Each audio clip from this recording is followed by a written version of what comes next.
I have never, ever seen a media buildup like that. Well, at least not since Geraldo opened Al Capone's vault. Rachel Maddow had what she thought was a world-beating scoop, and she proceeded to tease it and tweet it and troll us until we finally got around to it.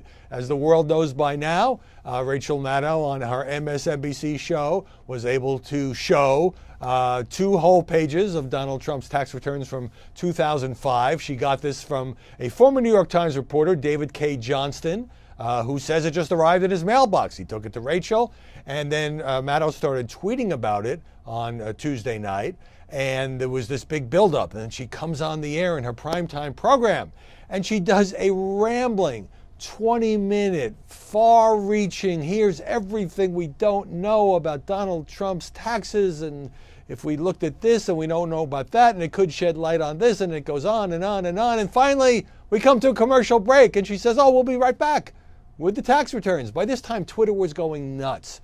It was sort of like, okay, if you have a big story, it's called news, breaking news, how about putting it on the air? Well, it turned out, I mean, look, it was a legitimate story. I think any news organization would have gone with it. It actually is a story, ironically, given MSNBC's approach to the Trump presidency, that helped Donald Trump, because it showed that rather than paying no taxes and rather than not being as rich as he says, that in 2005 at least, he made $150 million and paid $38 million in taxes on that, about a 25% rate, which is higher than a lot of rich people, certainly higher than Mitt Romney.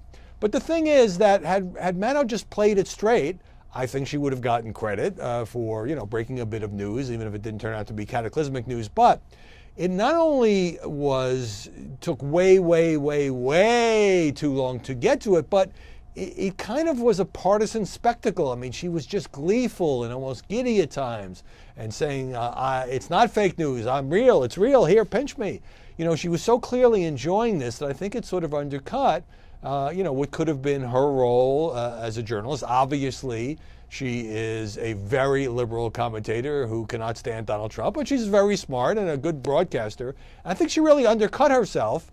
And here's 2 other ways in which that did not play well. One, she essentially fumbled away the scoop, because by teasing it and touting it, she gave the White House time to put out a statement with the tax return information, blasting the dishonest media, and in effect lost the scoop that she could have had to herself. Number 2, David K. Johnston came on and immediately started speculating about, well, maybe Donald Trump sent this to me. He doesn't know. He says it just showed up in his mailbox. And if Trump was going to leak it, and I'm not buying that, I think David K. Johnston would probably be the last reporter he would send it to, or have somebody send it to, since the guy has spoken critically about him, wrote an anti-Trump book last year. I mean, he's a Pulitzer Prize-winning reporter, but he's also likened Trump to P.T. Barnum, said he doesn't know anything. So it seems like he would be an unlikely recipient. At the same time, speculation on the right that this was a nefarious leak from the IRS, there's no evidence of that. And beside, the 2 pages said client copy on it, which makes it much less likely that it came from within the government. So bottom line, a lot of mockery and criticism toward Rachel Maddow, even from some mainstream journalists, even from some left-wing websites, because I think she just enjoyed it too much and took too long. And even Geraldo was saying, I'll now give the Al Capone crown to Rachel Maddow.